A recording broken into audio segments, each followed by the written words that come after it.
So we are back with Stephanie, and last time we spoke to Stephanie was maybe a week or two ago, and it was primarily on the topic of kind of resenting her husband for not wanting to have another baby with her and feeling really unhappy and in need of, that new life in her life and that sense of purpose there.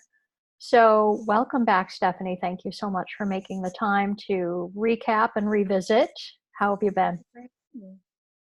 I have been, it has been a crazy couple of weeks, to be honest with you.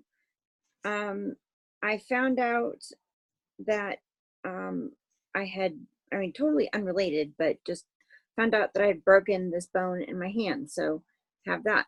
A couple days ago, I was in the hospital for UTI. So, it's Oh my just been gosh. literally just kind of insane. And then over the weekend, we were in Tahoe, and my son turned 21, and so that's like blowing my mind. And my baby turned my 21. my son is about to turn 21 as well. Yeah, it's, it he's great. It's got nothing, no offense to him or anything, but it's just like, what happened? How is that possible? That Where did all those years go? years, yeah, like, I don't know. Humans have such an odd uh probably misunderstanding of time, like, we just do not get it. Anyway, but uh, to the point of how I've been about okay, so last time I told you a little secret, and it did not work out in my favor. I Which is really only right and true. That it shouldn't. But I've heard other women do it and it worked. But yeah, I no longer have that kind of guilt. Um, Good. but I am fascinated at how far down the well I went in 2 weeks. Like, I had this journal page where, like, 2 days before I started my period, where I was like, I just had it all written out. Like, this is how it's going to be. This is how wonderful it's going to be. And, you know, me just feeling totally confident that I was pregnant. And then I wasn't. And I definitely think our PST, PS Tech. Yep. PS Tech, sorry, I can't figure out where if I turn down that's not going to work. I don't know how to fix that. I'm sorry if that happens. So doing the PS Tech has kept me from turning into a blob of crying puddle shame and making myself wrong, and making him wrong, and all that stuff. Like, that didn't happen, which I think definitely shows progress. Yeah, absolutely. And I feel like, um you know I I'm kind of just looking at it a lot more realistically. Like, okay, so my body had, I'm assuming, all the elements there in order to make it happen. It just didn't happen. And so I'm trying to come to terms with the fact that I just may be too old and stuff doesn't work anymore. Baby Factory, it's closed for business. And that somehow made me feel better, because I've thought about fostering or adopting, and many times, and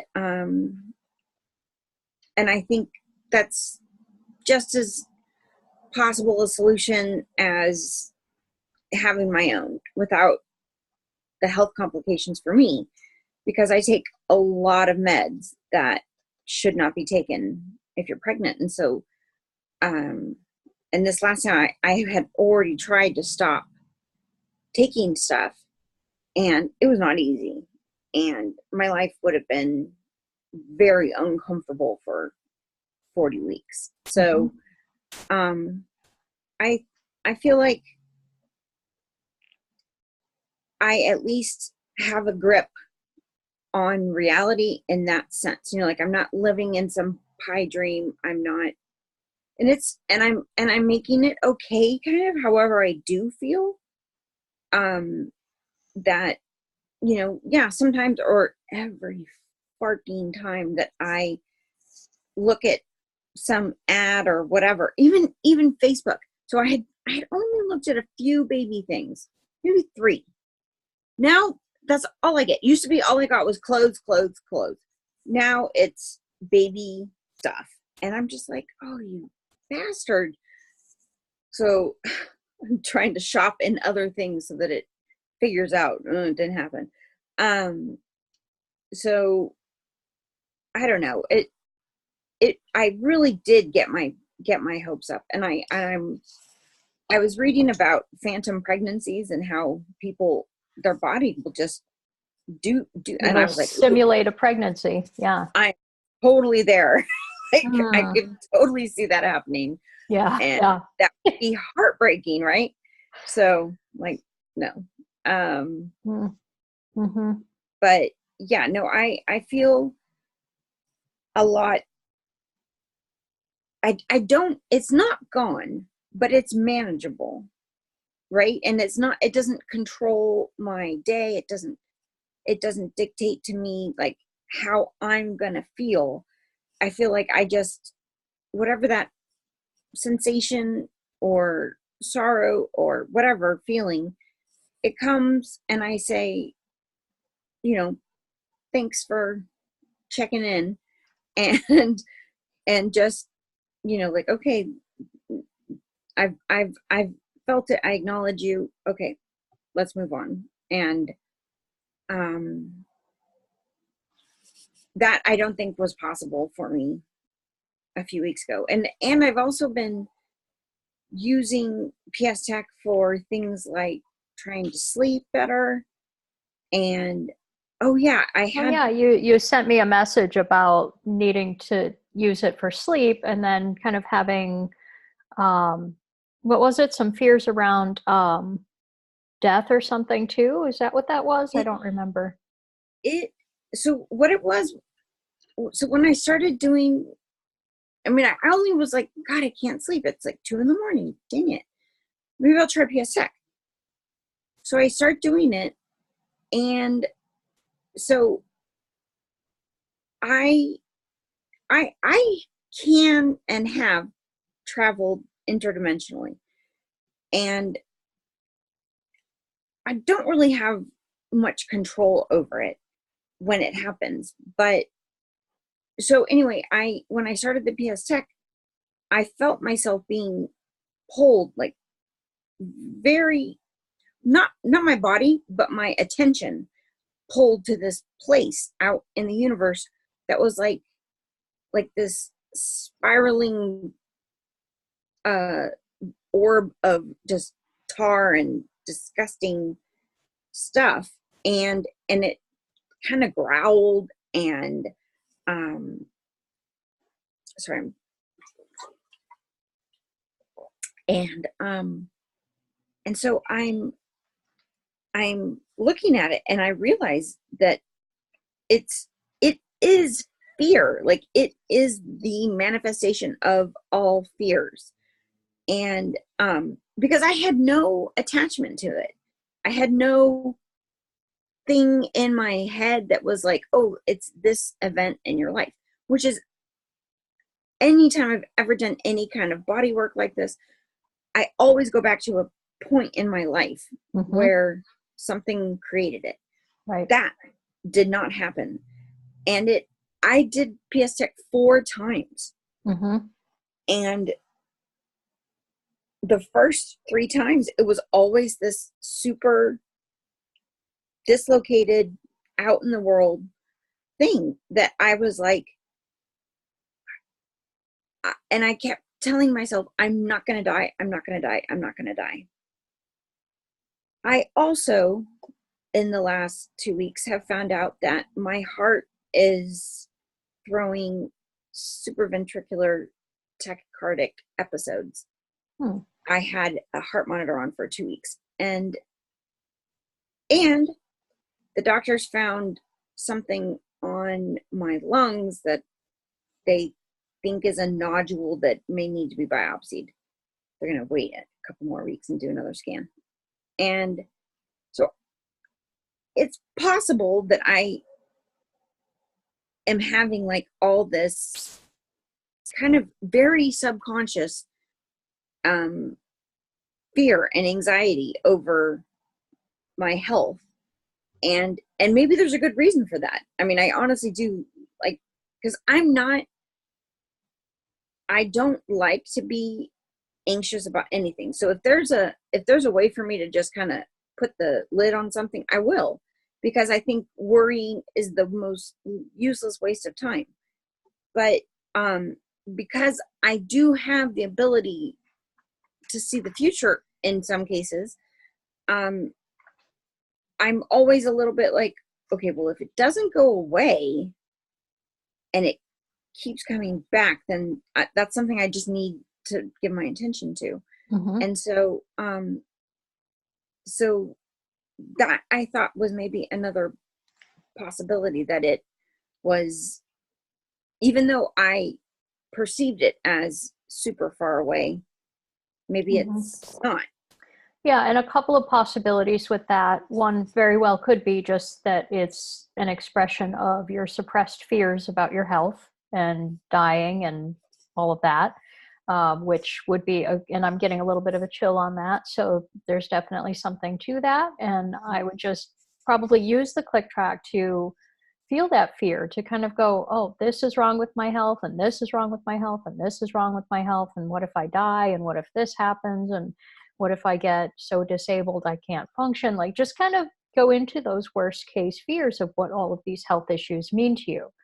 Now, the other possibility, and I mean, both could be true actually, you may be picking up on the collective fear, because just overall on this planet, a lot of people are in a state of fear, in general, but especially during this time in history. And as an empath, you may be tuning in, going like unconsciously going, how's everybody feeling? And then sucking that into yourself, feeling that fear and sort of perceiving that it's yours, even though it's not, which can then in turn create a bunch of those health issues, or create a sense in you that you need to take all these health issues from other people and have them in yourself. And we do not need to do that for people. No. They chose their illnesses. We don't take those on for them. Yeah, so you could very well just use the click track as well to acknowledge, empathically, I feel everybody else's fear, I feel everybody else's struggles, and you can click track that too. That makes sense, actually, because I've had a few really horrifying visions of what's to come. And yeah, it was on like a global scale. So yeah, I think it could definitely be, like you said, kind of the intertwining of both. And I have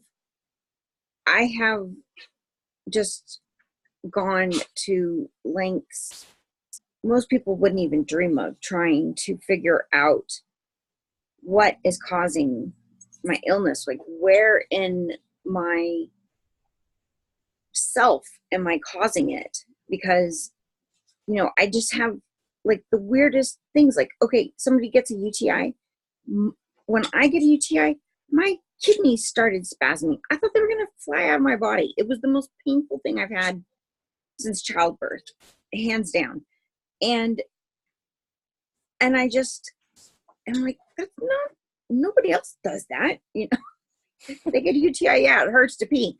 So they, try some, get some meds or whatever, but it's just, I've always been like this. I have always been ridiculously sensitive. Like my parents couldn't brush my hair. I would scream.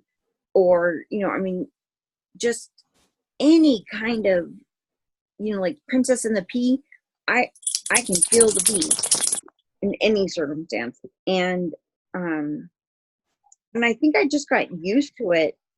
And then in my 30s, just stuff, I started to have, so at the same time as I got sick, I started to have all this kind of spiritual awakening things happening. And I can't help but think, one, like they are intertwined. Like I was just, like you were just saying, basically that, I signed up for this at this point in my life to give me some knowledge, right? I mean, to be able to be more of who I will be in the future. Mm-hmm. Right. I mean, isn't that basically what, I don't even know. I have no word for this, belief system. Is there a word? I don't know. I guess spirituality or metaphysics would probably be the closest, label Yeah, for this kind of faith. Yeah. yeah. Okay, that works. So, ever since, I got pulled away from atheism and plopped into this path, I just think, being in constant pain will really get your attention. Absolutely. Yeah, it definitely will. And yeah, I'm sure you're familiar with Louise Hay and her work and how different areas of the body or different specific diseases or disorders are related to certain emotional patterns and things like that. No. Oh, okay. So there's a great book that I think you'd really like. It's called You Can Heal Your Life, and it's by Louise Hay. And it's specific to physical issues that are brought about by emotional roots. So you can kind of look up a certain body part or a certain disease or disorder, and it will talk about what the emotional root tends to be behind that particular issue. Now, what's interesting is, okay, she's a spiritual metaphysical guru, but there is a famous psychiatrist who's done similar research, John Sarno, and there's also a physician who has done similar research, Gabor Mate, and they've both written books about this as well.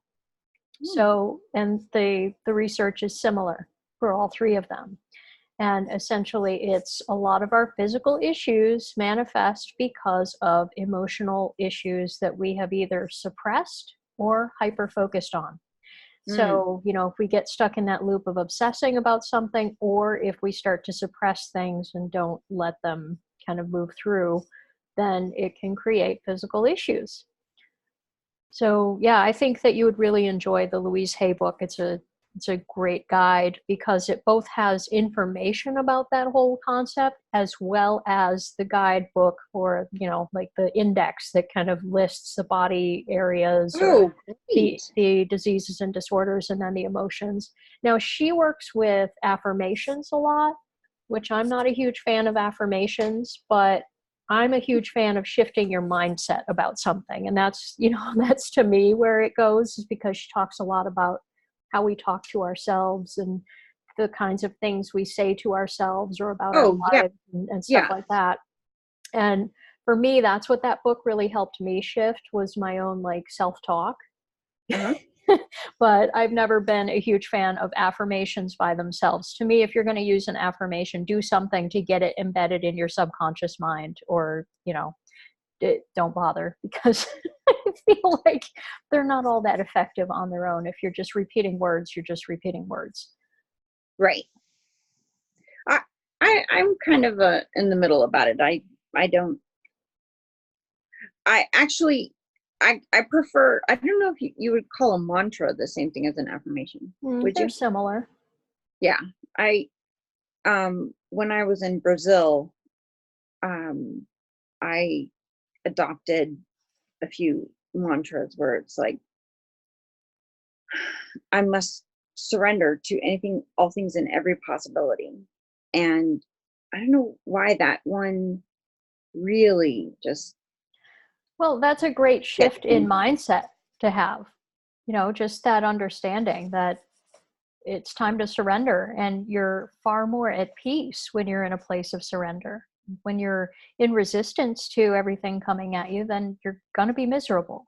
But if you're able to just surrender and let things flow, then you're going to be much more at peace and able to ride the waves a little better. So, So true. yeah. Excellent way of putting it. Thank you. Truly. Absolutely. So I'm glad to hear that you have seen some shifts in your overall perception with, the whole baby thing and all of that. Just being able to shift your emotional reactivity to the whole thing and to get a little bit more of a higher perspective on all of it. That to me is invaluable. Like, it's just amazing to be able to make that shift from absolute desperation and it's the end of the world if this doesn't happen, to, okay, I don't like that, it's not that what I'm wanting isn't happening, but Right. I'm not destroyed by it. I'm not obsessing about it. It's not the end of the world to me. Because I think when we're in a place of, I can't be happy without this thing, that we're pretty much putting ourselves in a place of like, I'm just choosing not to be happy about anything ever unless this one thing over here occurs. So Exactly. we could be having this wonderful life over here, but because this one thing isn't happening, then everything's terrible. Right. So if we can make it Miserable. so we're less hyper focused and miserable about this one thing being or not being the way we want it to be, then we can kind of enjoy the bigger picture and just sort of enjoy things and let things ebb and flow and just be more open and relaxed and surrendered, like you were saying with the mantra that you selected. Yeah, absolutely. I you have friends and you see them do that, like pigeonhole themselves and get stuck, and if something doesn't happen, and I just, yeah, think I do not want to be that person, and thank you for helping me not. It's my pleasure. That's what I'm here to do. And it was just, it helped me to get out of that place and to be able to just be more comfortable and flowing and surrendered to life. And that's really what I want other people to find as well, is just that sense of peace, regardless of what's going on externally to us, to just be able to emotionally be at peace with whatever is going on.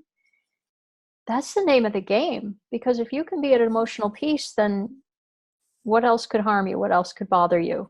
If you can find peace about something, then that's So it. true. Absolutely. Yeah, because it's not the things that actually affect us, it's how we're reacting to it. And so if we are able to get a handle on our reactions, then Yeah. Yeah. And everything that we ever want, it's more about how we think that thing would make us feel if we had it. So if we can find a way to feel that way anyway, whether we have that physical thing or not, that's outstanding. And that is possible. It is possible to feel the way we think we would feel with that thing without it. And yes, yes, actually, I'm absolutely, yeah. Yes, there's not only one path, right? There's right, quadrillion ways to right. get to what you're looking for. Yeah, Yes. excellent. Yes. Brilliant. Well, thank you. I really appreciate you taking the time to come back on, and it's a pleasure to see you more at peace and more calm. I know that you have an appointment to get to, so I'll let you do that. Thank you. And hopefully, we'll have you on again sometime. That'd be great. Thank you so much, All right. April. Really appreciate it. My pleasure. Thank you.